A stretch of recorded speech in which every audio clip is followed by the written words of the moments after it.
broaden our minds. Lawrence?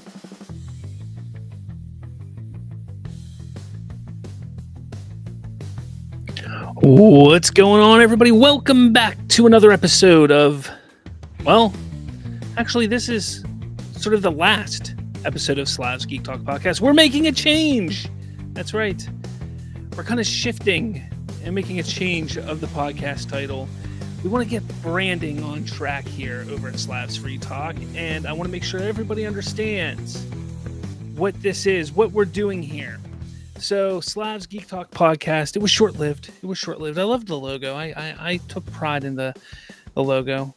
I don't know, I kind of liked it. But we're transitioning away. But this episode is going to be all about DCU and how James Gunn should handle mid and post-credit scenes. That's what this episode is going to be about. So hopefully you all join us in the live chat and discuss all of this. It should be fun. I'm looking forward to it. So let's get into it. What's going on, guys? Got a new program, little new setup here, as you can see down in the corner here, over there. A new name. That's right, Slav's Free Talk podcast. I got rid of the Slav's Geek Talk moniker. I want to make everything streamlined. Slav's Free Talk. That's what this is. Slav's Free Talk YouTube channel, Slav's Free Talk podcast, all streamlined, all the same, everything like that. New logo, everything's updated, everything's looking clean, fresh, new, same color scheme, all that kind of stuff. We're moving in that direction to be new and amazing and awesome. So, how's it going, everybody? I hope everybody had a good couple days. We had a show on Monday, and since then, a little news came out, and I do want to talk a little bit about it. I should probably have pulled this up before, because I'm a slacker and don't plan everything like I should, but that's okay. That's what I do. Let's see. Let's pull this up real quick here. New system as well. I got rid of StreamYard because I decided to up the price by $20 a month, and I wasn't feeling it.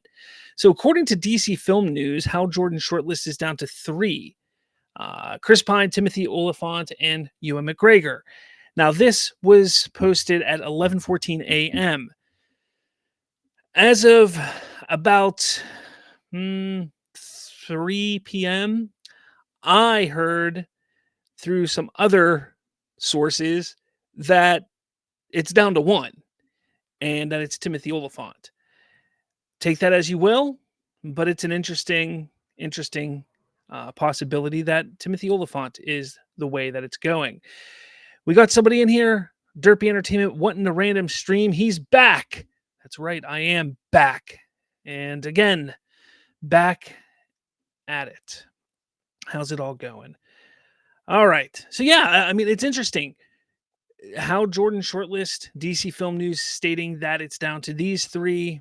Again, I heard through a few sources, not a few sources. I'm lying there. I don't know why I lied there. I heard, but from one person that it is down to Timothy Olyphant. Whether that's the case or not, that's neither here nor there. I like these choices better than Josh Brolin. But hey, what do you guys think? Let me know in the comments below what you think about that. But let's get to the point of this show, because this show is not about Green Lantern, Hal Jordan. That is not what this is about. This is what it's about. How James Gunn's DC Universe can innovate mid-credit scenes. That's right. I think he could innovate the mid-credit scenes. That is what I think should be happening here. Look, mid-credit scenes have been a big part in post-credits. We'll say mid and post-credit scenes have been a big part of superhero films since pretty much, 2008, 2009, since Iron Man. They've been a big part of it. And honestly, I think it's time for an innovation. I think it's time for a change on how they're handled. And I think they need to attack it and go at it a different way than Marvel has. And I think this is the way that they need to do it. Or not, this is the way. There's 5 ways. There's an article over at slavsfreetalk.com. So you head over to Slavs Free Talk. Again, nice. I love this new logo. Such a great logo. I love it. Hopefully you guys like it too. But slavsfreetalk.com. You can go check out the article, but we're going to go through it here. And that's what we're going to do. We got Hungry Almighty in here. He says, I don't mind Timothy, but really wish Chris was the one. Again, like I said, I heard from somebody that stated they heard that it's Timothy, that he's the one. I like Timothy Oliphant. I'm a big Timothy Oliphant fan, so I like him as it. Chris Pine, I'm fine with. I think he's better than Ewan McGregor. I'm a huge Ewan McGregor fan, but I just don't see him for the role of Hal Jordan. But Chris Pine, I would have been fine with for sure. He also says, with Timothy as Hal, I like it and I will let him cook. Absolutely. Yes, you should let him cook. You should absolutely let him cook. Let's see what else we got. JL, what is going on? I personally want Timothy. Chris Pine would have been fine, but we already had him in the DCEU. I think people need to take, and this is, I understand your opinion. Don't worry about who was and wasn't in the DCEU. Get that out of your mind. Let's just focus and move forward. If somebody from the DCEU can come into the new DCU and make an impact and do well, let's go for it. Derpy says, I kind of like Ewan, but Timothy might be the move. All right. So moving on to the main topic, or the only topic. There's not many. I'm so confused. You know, doing these two different shows per week gets me a little confused because it's two different type of structures. All right. So mid-credit scenes, post-credit scenes. I put on here, I think one way that we could take a look at this and do something kind of different from the DCU standpoint is look at it from a narrative and narrative depth / character centric focus. Instead of like just teasing the future films within the DC universe, Gunn could prioritize and enriching current storylines. He could design mid-credit scenes could be designed to resolve lingering questions or delve into themes that resonate with the characters. This approach would be a way to create a deeper emotional impact, allowing audiences to connect more profoundly with the narrative.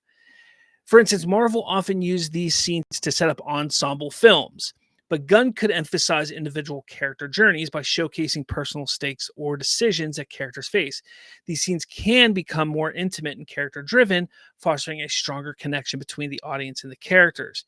Even minimizing comedic elements, these scenes could instead serve as a tool for character exploration, offering insights that prompt viewers to reflect on the character's complexities.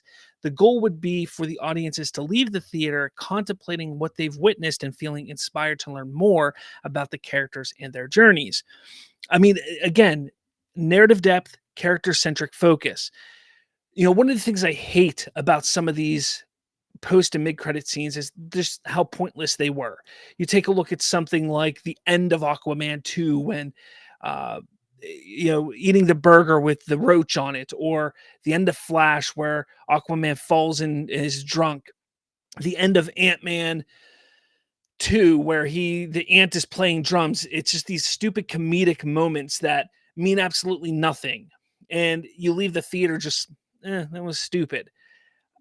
I also hate when you go in and there's these scenes that set up something and you have no idea what they're getting to. I would love to see more focus on the characters and maybe explore more of that character specifically. Like have a scene, just for instance, where Batman, at the end of the movie, Batman's in the Batcave and he's looking at something, reading something on the screen or on the computer or something like that, that had not much to do with what was going on in the movie, not necessarily something that's going to happen in the next movie, but something that would build up his character, something that would build in, some character depth for him, and would cause people to go, what was that all about? And cause people to go home and say, you know what? I want to read up on what that was and maybe go buy some comic books to read up on what that was. Like, I think that would be a way more interesting way of handling mid-credit scenes. Again, that's just one idea. That's just one idea.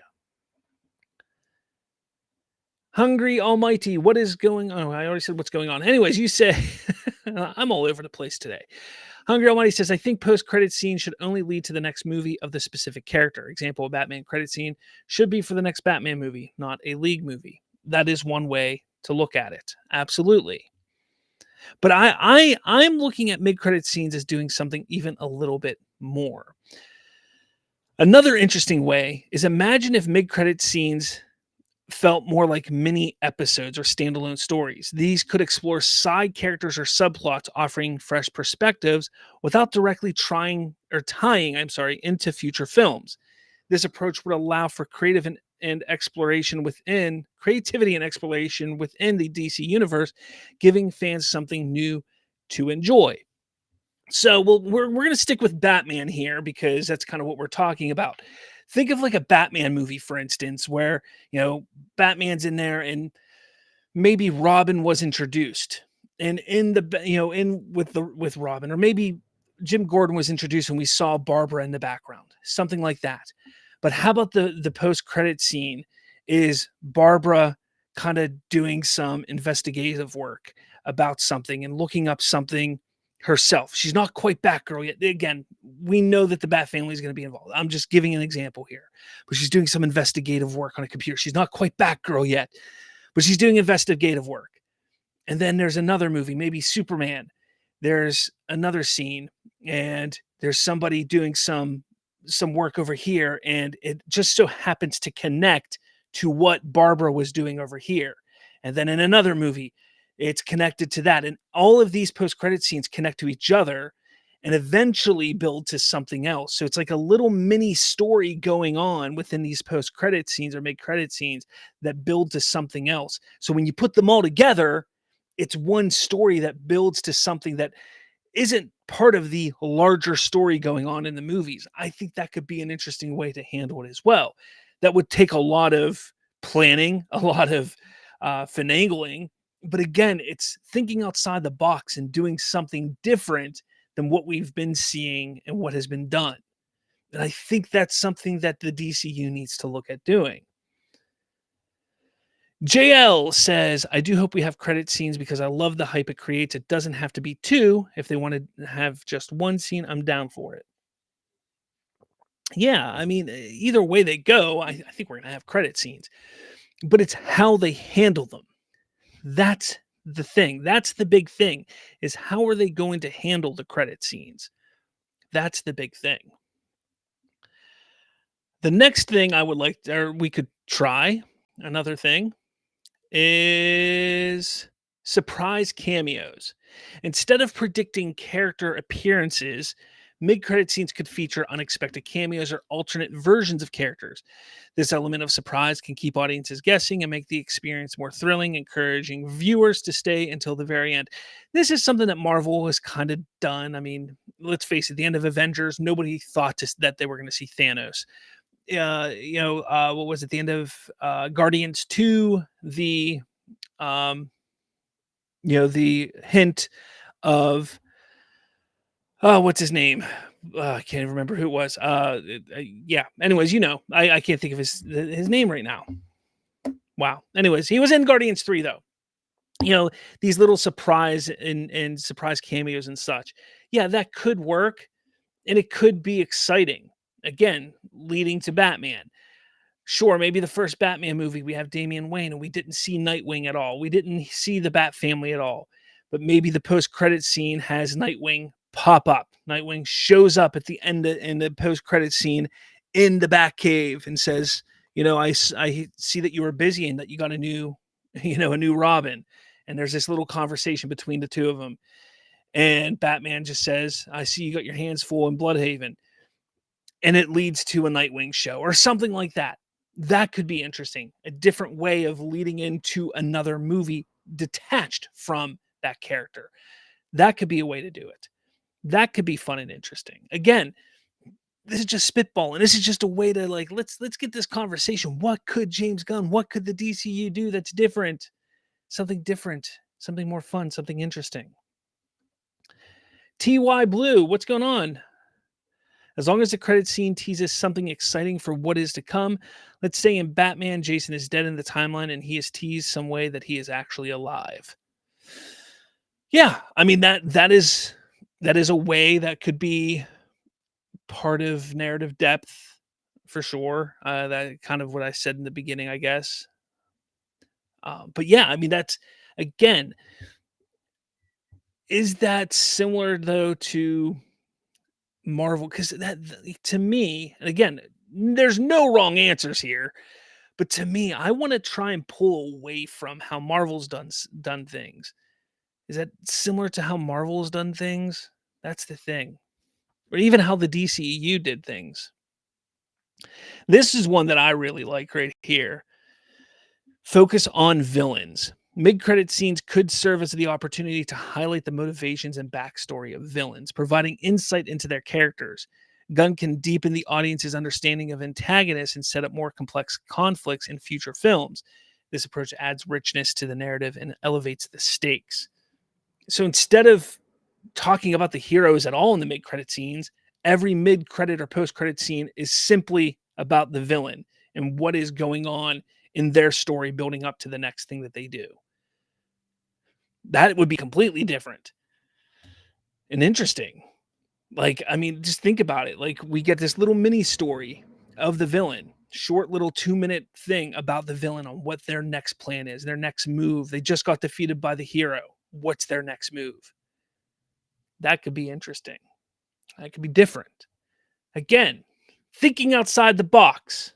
I'm a sucker for a movie like, I wanted so badly for Star Wars The Acolyte to be good because I wanted a show that focused on the villains coming out victorious and the villains being the main focus. And that show didn't do that at all. It didn't deliver in any way, shape, or form. So I'm a sucker for the idea of having some focus on villains because I think there's room in pulp culture for that to happen in some form or fashion. And nobody's tackled it yet in the right way. And this could be the start, a pathway to doing that. Could be interesting. Hungry Almighty says maybe Batman Brave and the Bold post-credit scene, Nightwing introduction, he meets Damian and it leads to Teen Titans. JL says, I hope for Swamp Thing we get a credit scene that leads to Justice League Dark. TY Blue says, oh yeah, teasing villains would be cool. I like what you guys are all saying here because you're all saying, oh, I hope we get a credit scene that leads to this, a credit scene that leads to that. You guys are thinking so inside the box, which I like because you're thinking grand, you're thinking large for where the DCU could be headed. And I like that. That's exciting. But think a little more grand on how these post-credit scenes can be utilized throughout the DCU from Superman all the way to the end of the DCU if it ever ends. How each and every one can affect not just, oh, I hope this one leads to this, but how can they handle it so it's something different? It's something different than what we've seen before. Finally, I think it would be great for them to be less predictable. One of the most refreshing changes could be to avoid the formulaic approach, always linking mid-credit scenes to future films. Some scenes could simply provide closure on humorous moments that stand alone, allowing for creative freedom and leaving audiences pleasantly surprised. Again, this is probably my least favorite one, which is why it's number 5. I personally would like to leave the humor out of the mid-credit scenes or post-credit scenes because, like I said, those scenes in like Ant-Man and Aquaman and Flash that were they were just stupid. I'm sorry, like they weren't funny, they were dumb, and it was like you wasted your time and our time because we sit there for this entire time waiting to watch this scene, waiting to see what they're going to do, and you do that and it is not anything at all. It's just a scene that leaves us empty and annoyed more than anything. These scenes need to be something that really boosts up our excitement of something coming down the line, piques our interest to look further or more in depth to DC and DC content, whether it's in the comics, whether it's in graphic novels, whether it's when the film universe and the TV shows are further expanded, it makes us look further and more into those. That's what these need to really do. These mid-credits, these post-credit scenes need to really build on that not just give us a little laugh, not just say, oh, this next movie or this next team up is what's going to be exciting. No, these credit scenes need to be something that gets people more interested and looks at the greater picture of everything. That's what I think needs to happen. Again, yes, absolutely. Let's get excited about Justice League Dark. Let's get excited about a Teen Titans. Let's get excited about a Nightwing. Let's get excited about that kind of stuff. Absolutely. You can still tease that kind of stuff. But it doesn't need to be just about that. It can be about larger and different things.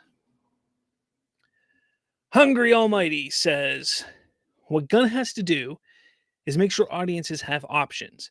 Example, people shouldn't have to watch the Third League movie just to watch a Flash movie.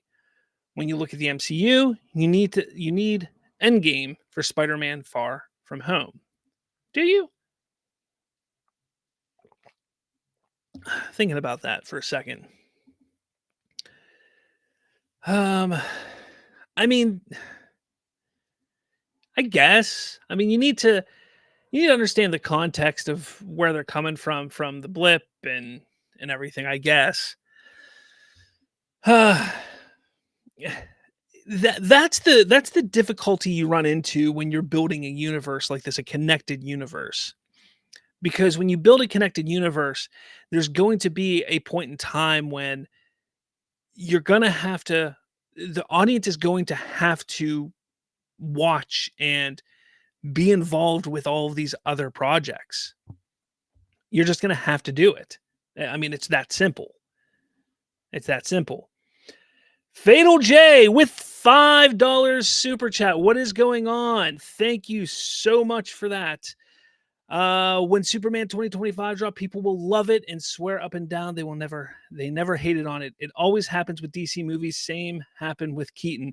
What's going on, Fatal J? You're right. But let me ask you this, Fatal J. What kind of mid or post-credit scenes, like how do you think James Gunn and the DCU should attack it? Because Superman, we know, is going to be great. It's going to be awesome. It's going to be awesome. And you're right. There are going to be people out there who were saying it's going to be crap, and then they're going to come out and say it's great.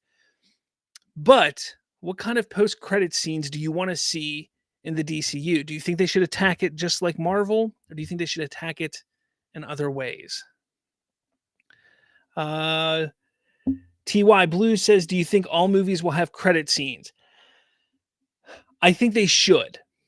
Again, I think they need to utilize these credit scenes because they need to build out this universe is huge. I mean, we know that this universe is going to be fantastical. We know this universe is going to be lived in. Heroes are throughout this whole universe already. Superman, we've got Green Lantern, we've got Hawkgirl, we've got Blue Beetle, we've got all these characters. Blue Beetle's not in Superman, but what I'm saying is all these characters are already in this universe, in this world. We have these characters in this world. So utilizing these mid and post-credit scenes would make sense to help build out for the audience to understand even more and see these other characters within.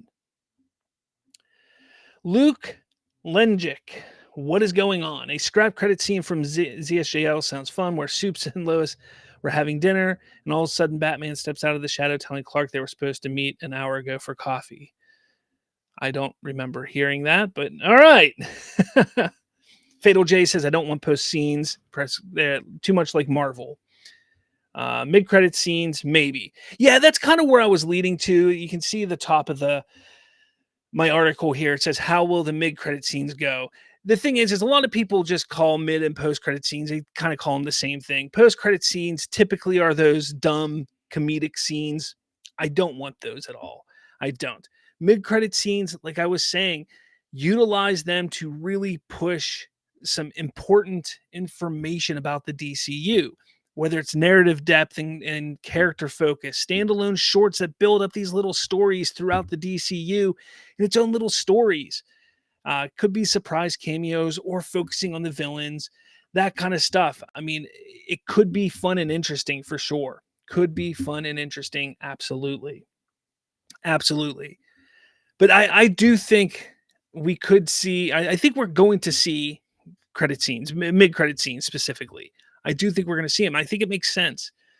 This universe, this world that James Gunn has created is huge. It is absolutely huge. And I'm looking forward to it. I think a lot of people should be looking forward to it for sure, because I think it's going to be a lot of fun. It's going to be a lot of fun. Think about it this way. I mean, we got Lanterns, we got Hawk Girl, we got Superman, we know Blue Beetle's there, we know we got Booster Gold. Think of all those types of characters that we've never really experienced in DC live action before within the same universe together. Like that's just wild. That's just wild. Fatal J, Gunn is going to be totally different from Marvel. Remember, DC fanboys saying DCU was too much like Marvel. The problem is, a lot of those fanboys saying that DCU was too much like Marvel. The DCEU, the problem that they ran into when Hamada took over was Hamada was trying to adjust on the fly. He was trying to capitalize on what was successful. But because of how long it takes for movies to get made, for scripts to get made, for production to happen, for movies to get put out, he was 2 or 3 years behind. So what was successful with Marvel, by the time he was adding that stuff into DC, the fans of Marvel and comic book movie fans were already sick of that. And that's why it really hurt DC, on top of it didn't fit the established tone of DC to that point. So when you have Jason Momoa, who was a much more serious type of Aquaman and the way he looked and the films he was in, when you have the Harley Quinn that you have and the world that she was put in, when you have this world that was established as a much darker and grittier tone, and then you start adding in these Marvel elements, it didn't mesh well. And then he's behind. So everything just, people sat there and said, oh, it's too much like Marvel. It wasn't like Marvel. They were trying to act like Marvel, adding it into a universe that couldn't be like Marvel because of the way that it originally got started. Is the DCU going to be like Marvel? No, I don't think it will be. I think it's going to be its own thing. Will it have comedy and humor? Yes, but comedy and humor isn't Marvel. Comedy and humor is comics, comic books, funny books. They're also known as funny books. That's what people always seem to forget, is that there's comedy, there is humor in comic books. That's where humor comes from in that genre. So there's allowed to be humor in the DCU from that. Now, how over the top they go, how the films are written, how they are formulaic wise, is there going to be a formula that is similar to Marvel's? Is it going to be written and is it going to be beat for beat like Marvel? That's where you're going to sit back and say, okay, now they're trying to be like Marvel. But I don't think James Gunn's going to do that, because he's mentioned and he's talked about how he sees the current state of the comic book movie genre, and he sees what isn't working. You sit back and it's totally different than where it was in 2013, 2014, 2015. People don't want the same thing they wanted 10 years ago. And he understands that. Marvel Studios is only now trying to gauge and figure that out. And that's kind of why I think things are going to be much different now. The comic book movie genre is on the downswing. It's now seeing if it can come back up. Marvel was during the upswing. Marvel got the best part of it when it was going up. But now it's on the downswing. And can DC be at the head of it on the upswing on this side? That's to be seen. That is to be seen. JL says TV shows, I think, as well will have mid-credit scenes. That's possible. Yeah. Did they put any? I can't remember Peacemaker because I watched it when it was out, 2 years ago at this point. I don't remember. Did Peacemaker have mid-credit scenes? I don't know. Let me know, chat. TY, I grew up on DC. I'm so excited to get them in live action, especially seeing the Trinity on screen with this new fleshed out universe. I still want to know who the Trinity is going to be. We know Superman. I just want to know who Batman and Wonder Woman is going to be. That's all I want to know. But I'm excited too. And don't get me wrong, I loved Gal Gadot, Ben Affleck, and Henry Cavill. They were great as the Trinity, and I would love to have seen more of them. But I'm ready for more. I'm ready for new. I'm ready to see what these new characters, or these new iterations, I should say, are going to do. I am ready to see what they can do. Fatal J says, great point. Never thought about that. Comic books. The comic mean comedy. Exactly. Again, not calling you out, but people don't realize that. They don't get that. Again, comic books are coming. I mean, remember, comic books, specifically things like Superman and things during the golden age, during the silver age, during that time of comic books, were put out there to, ease the minds of Americans, ease the minds of the people during a hard time in their lives, during wars, during tough times going on in America. It's okay for the movies to do the same thing. It's okay for these movies to not always be so dark, gloomy, and gritty. It's okay. I mean, it is. RC Donkey, post-credit scenes could explore the wider DC universe, like Meanwhile on Oa, or Meanwhile in Thanagar, showing what's happening elsewhere. That is a cool idea. That's one I don't have over there on my article. This would expand the DCU's world, not just tease future. RC Donkey, I like that idea. That's actually a really cool idea, because it could be almost like, it's similar to what I was saying. Where's that? Standalone shorts.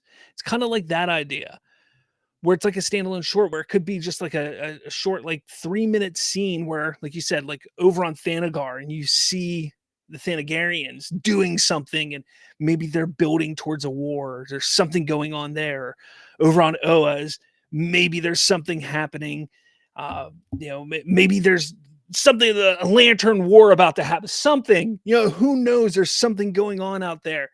It could be interesting. I agree. That actually is a really cool idea to build up. And the only question is, do you add that scene like would you put a Thanagar scene at the mid credits of a Batman movie, or would you put that only in a movie where Hawkgirl was in, or Hawkman was in? Like, how would you place that, and where would you place that? That's the question, because you don't want to confuse the general audience, people like us who understand where these things are and who these people are. We can understand and get that. But from the general audience, they may like, what's Oa? What's Thanagar? Like, what is all this? Even if you put like Bloodhaven, or some people would even be confused at Metropolis or Gotham. They could be. Some of the newer fans, you don't want to confuse people. Put Central City, Coast City, things like that can confuse people. JL says the different tones we gonna get into DCU is crazy. I feel like I'm reading actual DC comic books. Exactly. People don't understand that. People don't grasp that concept, that these tones that we're going to get, these movies, these projects, I should say projects, because they're not all movies. These projects are meant to give us a different feel, like every time we go and watch something like that, if that makes sense. Like when we go and watch Waller, we're supposed to go into that, and we're going to feel kind of dirty because of how she is as a character. When we go and watch Superman, we're going to go in there feeling a sense of hope because of Superman, because of who he is. When we go in to watch Batman, we could go out of there, feeling a sense of justice. No, of dire, just how Batman is. and depressiveness, depressed state maybe in a sense like that. Like think of it like that when you look at these projects that they're doing, and that is an interesting way to go about it. That's something that Marvel and the DCEU didn't have.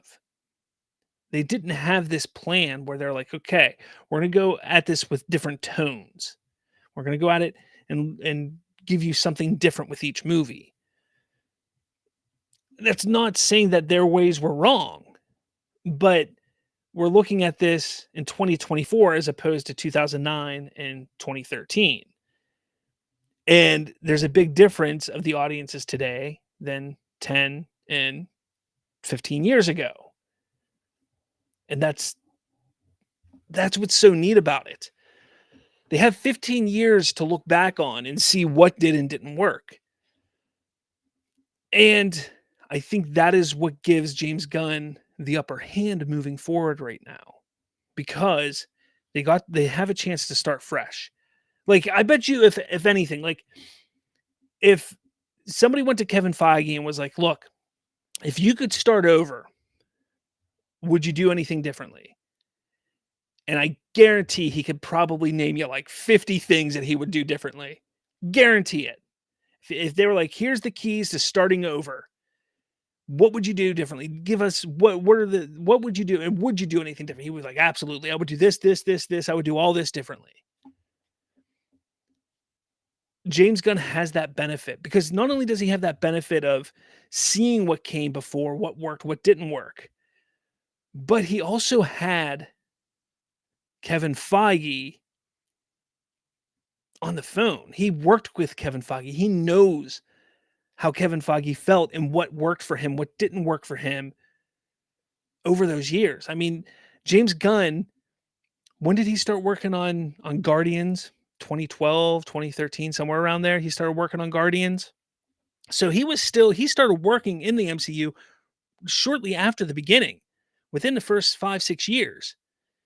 And then he was there as recently as 4 years ago. So you can see, like over that span of time, James Gunn has a really good feel of what worked for Marvel, understanding where Kevin Feige came from. He knows what worked, what didn't work. He also was in the DC universe. He also has access to everything that was part of the DCEU. What worked, what didn't work. Again, it makes so much sense that it's just, will he utilize that information and will he utilize it properly? TY, DCU is also already different than Marvel and DCEU because there will be Elseworld stories. Well, the thing with James Gunn is he's straying away, at least for now, from the Elseworld stories type of stuff, which is fine. I mean, honestly, like when I sit here and think about that, I think that is the best move. Focus on your universe. Don't worry about Elseworlds right now. Don't worry about anything else. You have Joker Dave Coulier coming out in a couple weeks. You got the Batman 2 being worked on. But don't worry about anything else. Unless it is something that is a guaranteed hit, like 100% guaranteed hit. It's not going to cost you a lot of money. It's not going to, hurt your brand. It's not going to pull from your audience. It's a guaranteed hit that won't affect you. Then yeah, consider it. But for the time being, focus on the DCU, and then take a look at Elseworlds. Maybe after 6-7 years, take a look at Elseworld stories, because it's those Elseworld stories that will then allow you to explore the multiverse angle.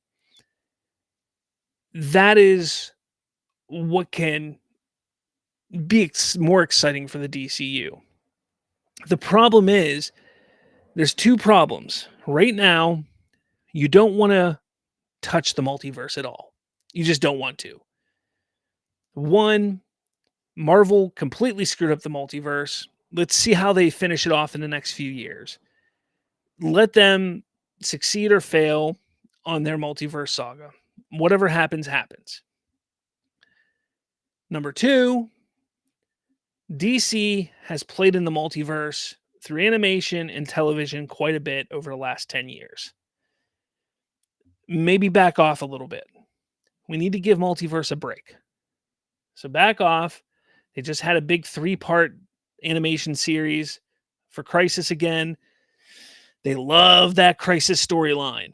Just kind of back off. Let's back off a little bit. Let DC kind of just do its own thing. The DCU do its own thing. Give it some time. Elseworlds, like I said, 7 years, 8 years down the line, do some Elseworld stories. Once there's some Elseworlds established, then you can consider diving into that multiverse aspect. Whether Gunn is still a part of the DCU at that point in time or not, who knows? But at that time, then you can consider diving into the multiverse. There'll be enough room between the Marvel multiverse to this, everything that's happened on the TV side, with the Flash stuff, from the Arrowverse stuff, the animation stuff. There's enough time. I think that's the best course of action. Again, focus on your universe now. Build up your universe. Get these characters established. Get the audience invested and excited about these characters and care about these characters before you introduce other Supermen, other Batmen, other Wonder Womans, other whatever. Get people invested and excited about these characters before you do that. That's just my thoughts. And Gunn's doing that. I mean, he's stated that they're not really going to be looking at Elseworld stories. JL, yeah, I don't think Gunn will dive into the multiverse, nor should he anytime soon. Hungry Almighty, I'm going to be honest, Elseworlds will be done for a while after Matt Reeves' Batman trilogy. In fact, I would not be surprised at all if the Batman 2 is the last of the Reeves verse. I will still be shocked. Look, I know Matt Reeves talked recently. I saw a bunch of people talking in the comments of one of my videos about the Batman 2 script's just about done. We're going to start shooting next year, blah, blah, blah, blah, blah. Look, if the movie happens, it happens. I think not that the Penguin's going to fail, but let's just say the Penguin series does terribly. The Penguin series gets terrible numbers. Nobody shows up to it to watch it. Nobody, the numbers are terrible. I think that could put that movie in danger. The Batman 2 in danger. I will be surprised regardless if that movie happens. It's been delayed so many times at this point. And I know people will blame James Gunn, but it's really not been James Gunn's fault. Matt Reeves is just a slow writer, and I think there needed to be a sense of urgency on him, because he needs to understand that there's this other universe going on, and they can't hold up for him. And the problem is, Brave and the Bold, the Batman of the DCU, has to take precedence over the Batman 2. So if they start filming Brave and the Bold, and it comes down to Brave and the Bold is coming out comes out in 2026, guess what? If I'm James Gunn, I'm pushing the Batman 2 to 2027. Like, that's just me. And at that point in time, how many years is it since then? Is that 5 years since the first one at that point in time? Like, is it even worth it? And is Matt Reeves going to want to wait? That's just me. I don't know. That's just my opinion. But we'll see. I don't know. I think you're right, though. I think the second one is the final one. I think that's another reason why it's taken him so long to finish his script, because I think he's trying to finish up his story in one movie. JL says it would be cool if the Batman 2 is the end of the saga, since Matt takes a long time to write his scripts, which I understand. I think it is the final one. I think that's why he's taken it so long to do it. Gunn needs to embrace recasting when you need to specifically for the Trinity. Obviously, with characters like Flash and Lantern, you can go Barry to Wally or John to Kyle, but the Trinity is too important. Not exactly sure what you're trying to say there. Yeah, I mean, the one thing that James has said is he's not casting until there's a need for the role. So if a script calls for that character, or if, for instance, he stated, we don't cast until there's a script. That's what he stated exactly. So if the script that he's talking about calls for a character, so if Batman is in the Superman movie, which I'm not saying he is or isn't, but if Batman is in the Superman movie, then they cast Batman. But if he's not, then they're going to wait for a script for Batman, whether that's Brave and the Bold or not. So if we don't see a Batman until Brave and the Bold, then the Brave and the Bold script is when they cast their Batman. Same with Wonder Woman. Whenever they have the need for a Wonder Woman, whatever script it's in, that's when they'll cast their Wonder Woman. Same thing happened with Millie Alcock.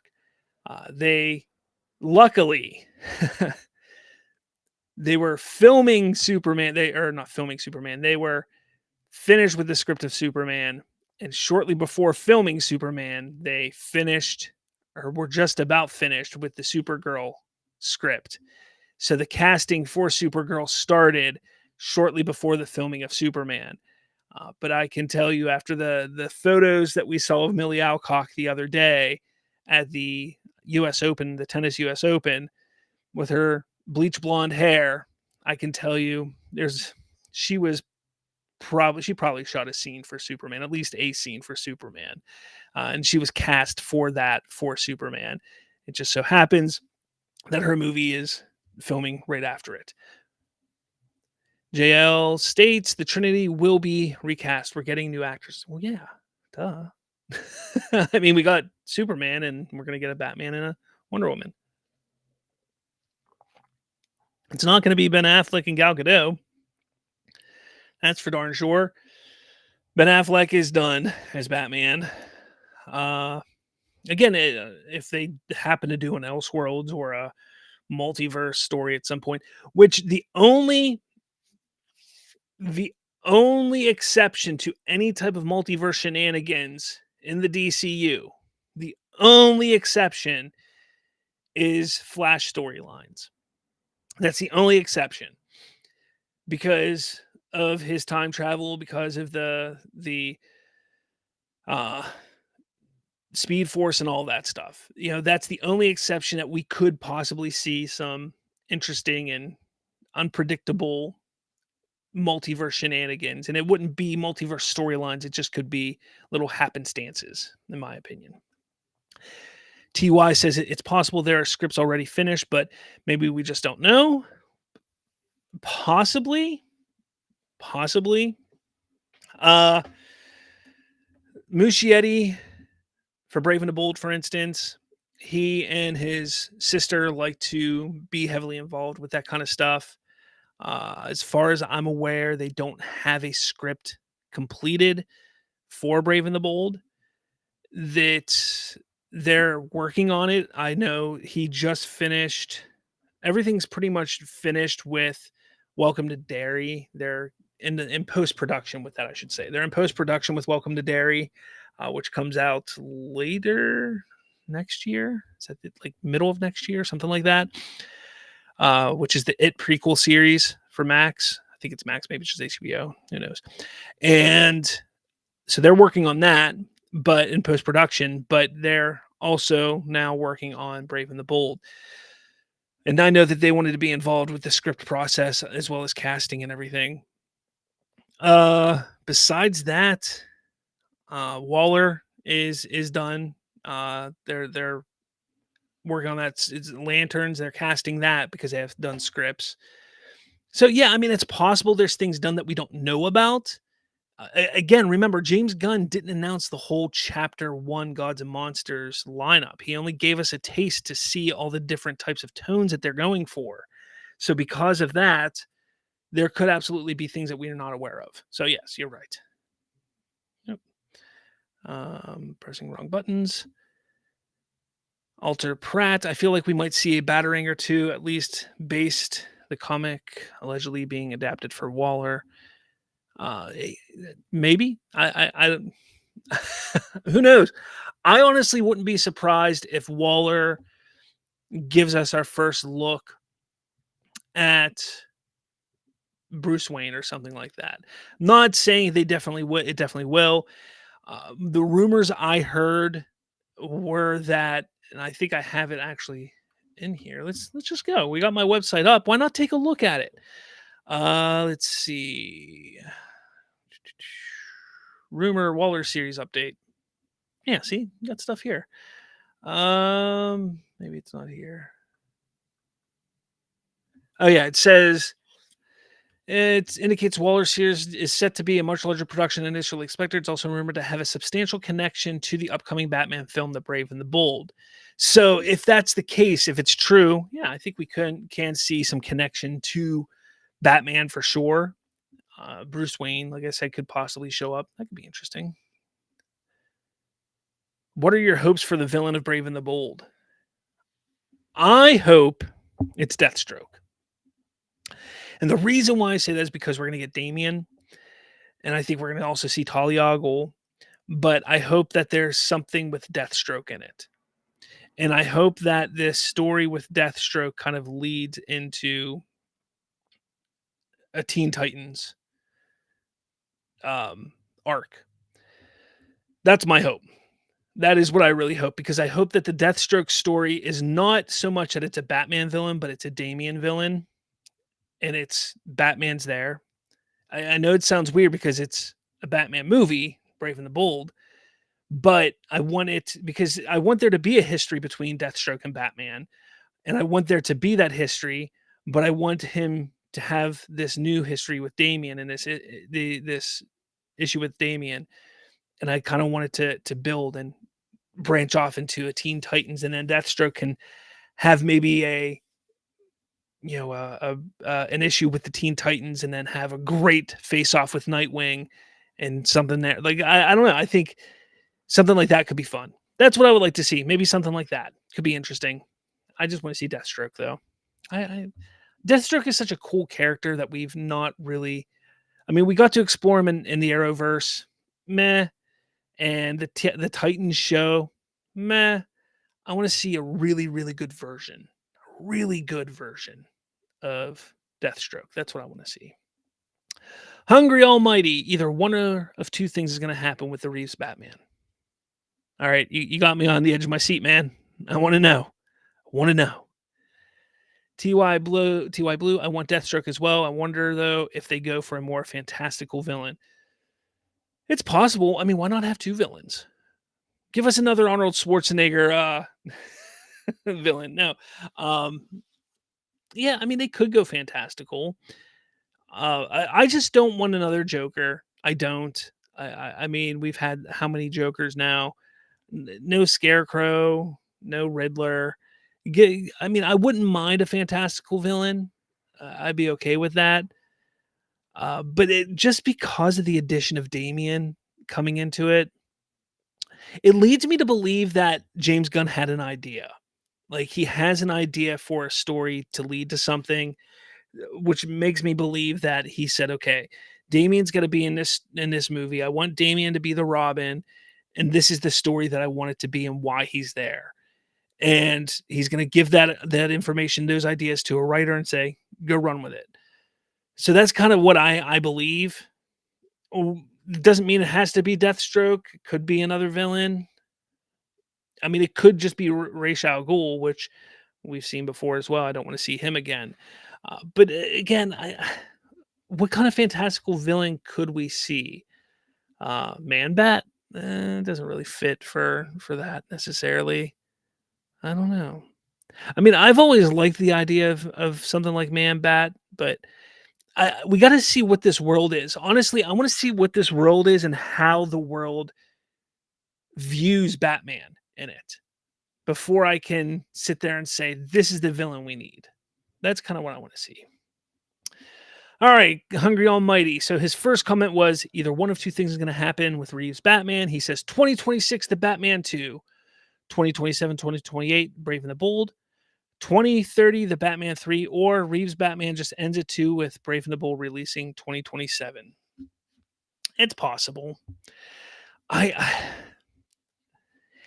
if they film the Batman, if they truly start filming it early next year, so I say if they start filming the Batman by February, March, somewhere around there, I can see a 2026 release easy. Absolutely. They'll probably push for a fall release. Well, when did the first one come out? Like October.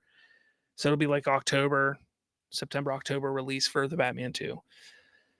Sure. But 2027 makes sense for Brave and the Bold then. I can buy that. I can buy that. I hate the idea of delaying Brave and the Bold because of the Batman. I just hope James Gunn doesn't do that because DCU should take precedence over any other project. Matt Reeves and the Batman be damned. That's just my opinion. JL, we're getting Joker in the Reeves universe, so yeah, let's take a break from Joker, please. Hungry Almighty, how do you think the timeline for Batman and the Robins will be like? I got an idea on how it could work. Timeline for Batman and the Robins will be like. Well, it depends on the age they're going for Batman. We still don't know what age they're going for. I think they should go for a Batman who's around 35 to 30, like between 30 and 35 and 40. I think that's what they should go for him because that would mean that he met Talia probably when he was in his early to mid 20s while he was off doing his scavenger, trying to find himself before he became Batman. Got Talia pregnant after, before, and he didn't know when he left. So by the time he's, 36, 35, 36, Damian shows up and he's like, holy crap, I had a kid this whole time. Like, what the heck? That would have given him time to probably have Dick Grayson, which Dick Grayson could probably be in his early 20s.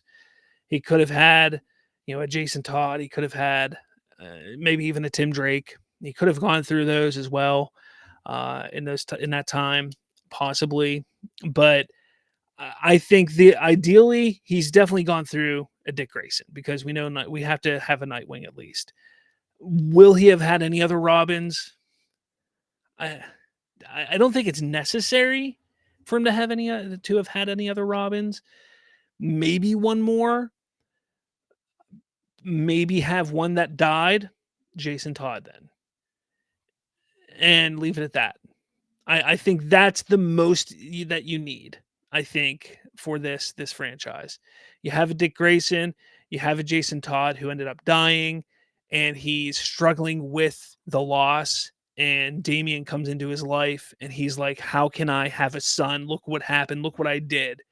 I failed one kid. I failed somebody who was like a son to me already. How can I raise an actual son?" And that could be sort of the story for him. There we go. There's your story, James Gunn. Call me up. I got some ideas for other things too. Let me know. JL, damn, Brave and the Bold till 2010. Geez, that's too far. That's what I'm saying. It's 2024 right now. Come on. Hungry Almighty says Batman at age 25, year one. Age 28 meets Dick. Age 31, Dick becomes Nightwing. Bruce meets Jason. Age 33, Jason dies. Age 36 meets Tim. Age 37, Brave and the Bold. I mean, you really thought a lot about that, man. You really thought a lot about that. Yeah, I looked more like age-wise, I looked more at it as like Bruce became Batman probably around like 28, 29, like that age range. Probably around like 31, 32, met Dick.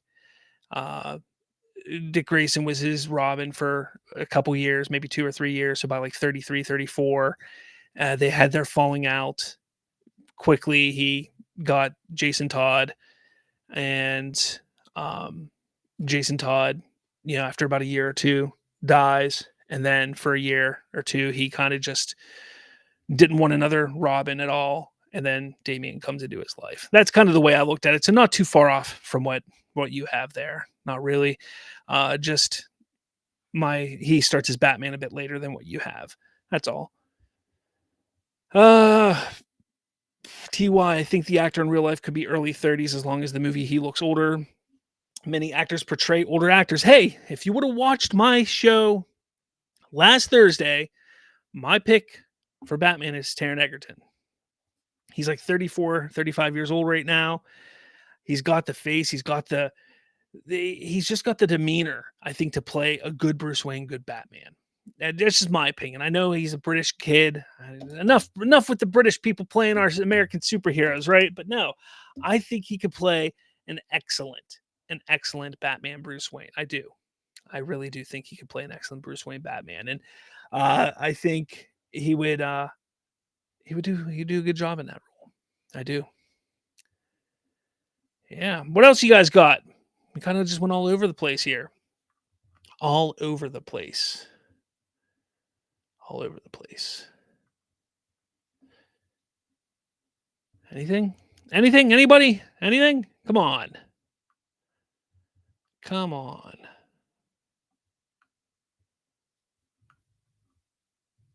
Nothing? All right, guys. You said you're going to look him up. He's the guy from what are those movies called? What did I just press? I pressed a button. The Kingsman movies. Come on. He was in the Kingsman movies. Here, I can look him up for you right here. I got Taron Egerton right here.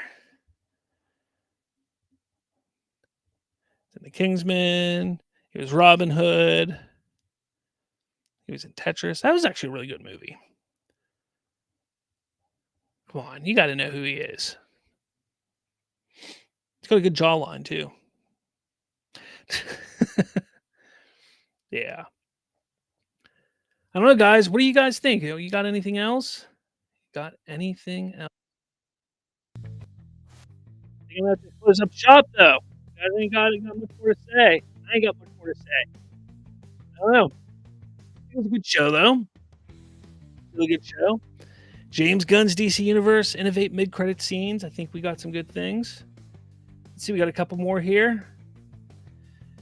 Jill says, will James Gunn attend New York Comic Con? Someone asked him, but he didn't deny or confirm.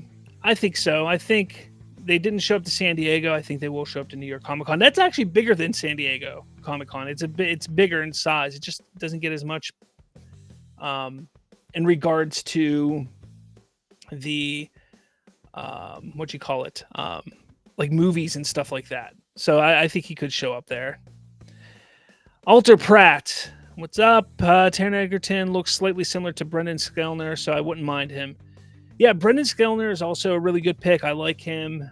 He was on the Yellowstone show 1932, 23, 31, whatever.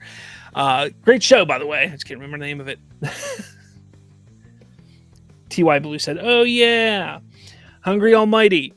If I was doing the Robins, I would have Tim in this universe never actually become Robin because Bruce refused to put him in danger after Jason. So instead, Bruce lets him help by being on the computer. I don't think we need Tim. Or you could have something, you could like do a little twist on Tim Drake even, where because Bruce Wayne like refuses to train him, he kind of tries to go do his own thing and become his own hero because he's so inspired by him. It could be interesting. But then he sees Damian and he gets upset and then he becomes a villain. Just making stuff up here. You don't want to ruin comics. People then get mad about that. Oh, wait, that's not what I wanted to do. I'll be back there, Hungry. I'll look at that comment in a second. Leon Patrick, face fuchsia wide eyes. Do you buy the theory that the first Superman crest revealed is not the same suit we've seen from the set leaks? Do you buy the theory the first Superman crest revealed is not the same suit we've seen from the set leaks? I have a feeling there will be multiple suits. I've said this even before the first suit reveal. I think that we're going to see multiple suits in this movie. Will it be early suits to the suit we saw in the leaked photos, or the leaked photos and then a new suit at the end of the movie? I don't know. But I think we're going to see multiple suits, whether it's 1, 2, 3 suits, but I think we're going to see multiple suits in the movie. If I were a betting man, I would say end of the movie, new suit. If that's the crest, the snowy crest, is it the new suit? Maybe. I don't know. Because it's hard to tell. I think it's hard to tell. Hungry Almighty says, so now you have Dick the retired Robin, Jason the dead Robin, Tim the honorary Robin, Damien the main Robin. Too many Robins. Too many Robins. JL says, should Lois know Clark is Superman in the movie? Many people are 50-50. No. I don't think she should know in this movie. She should not know. I don't think she should find out until at least the second movie, if not the third movie. I don't think she should find out that fast. I don't think she should know immediately. That is one thing that I know she's like this, top-notch reporter. That's who Lois is. I think she should have her suspicions in this movie. I think her suspicions should come towards the end of the movie. I think towards the end of the movie, she should have those suspicions. But it shouldn't be confirmed. And I think the second movie would be a great time for her to have those suspicions, like, oh crap, that is Superman type of thing. But it's really hard in today's age to pull that off. So we'll see. We'll see how it goes. That's just my opinion. Hungry Almighty, it makes it much easier on the audience. Imagine Bruce introduced Damien to Tim, and Tim tells him about Dick and Jason. It reveals that Bruce never made him Robin after Jason taught. I mean, does it make it easier on the audience? I mean, comic book fans, people who know comics, absolutely, we know that there's been multiple Robins, but the general audience knows one Robin, Dick Grayson. Again, like if I went and talked to my mother, she knew about the Adam West 1966 Batman. She knew about the Batmans in the 90s. Sure, she watched the other Batman movies, but did she know that there's other Robins? No, she knew about Dick Grayson. That's your general audience. And when I think of general audience, I think of people like my mother. I think of people that know of the older stuff, know of the 90s stuff, know of what they've seen on film before, that don't necessarily know the comics. That's what I think of for the general audience. So when I go and say, oh, yeah, they're going to go in and there's this Robin, there's this Robin, there's this Robin. It's going to be like, whoa, there's all these Robins? Man, I think it'd be easier if it was like, yeah, so Dick Grayson was a Robin. He's now Nightwing. And you explain that easily in the movie. And you say, I did have another Robin, but he died. That's it. Plain and simple. 2 Robins, one became Nightwing, one died. Instead, you're sitting there saying, I had Robin, he's Nightwing, one died. This guy wanted to be Robin, not really Robin, and now you're my Robin. Like, there's a lot of explanation needing to go on there. A little too much, I think. TY says, hard to sell 4 Robins, to be honest. Exactly. All right, guys. So the music's been playing. It's a little after an hour, a little more than an hour we went today. It was a good episode. Thank you all for, chiming in, talking to me.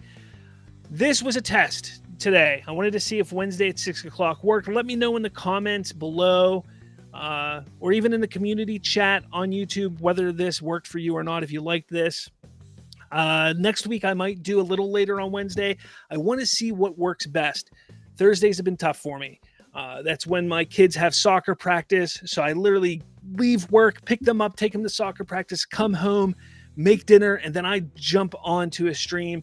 I barely have time to eat and drink a drink. It's rough. So I'm trying to make life a little easier for the time being.